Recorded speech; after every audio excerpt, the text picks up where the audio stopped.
La pazienza dei veneti mi pare stia terminando.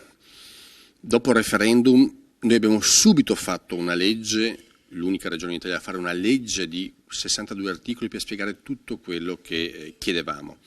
È cambiato governo, l'abbiamo riproposto. Il ministro Stefani è da ottobre scorso che ha depositato in Consiglio dei Ministri una proposta articolata, puntuale e precisa. Quello che stiamo vedendo questi giorni sinceramente mi lascia piuttosto basito, proprio perché se qualcuno non vuol dare l'autonomia ai Veneto, almeno lo dica chiaramente. Io sto vedendo dei no a delle proposte che riguardano l'ambiente, che riguardano la scuola, che riguardano altre cose, che arrivano dai ministeri senza una motivazione. Anche la richiesta di avere la competenza sulle sovrintendenze, che noi pensiamo di poter gestire in maniera un po' migliore rispetto a quanto fa il Ministero, arriva con un no secco, senza una spiegazione chiara.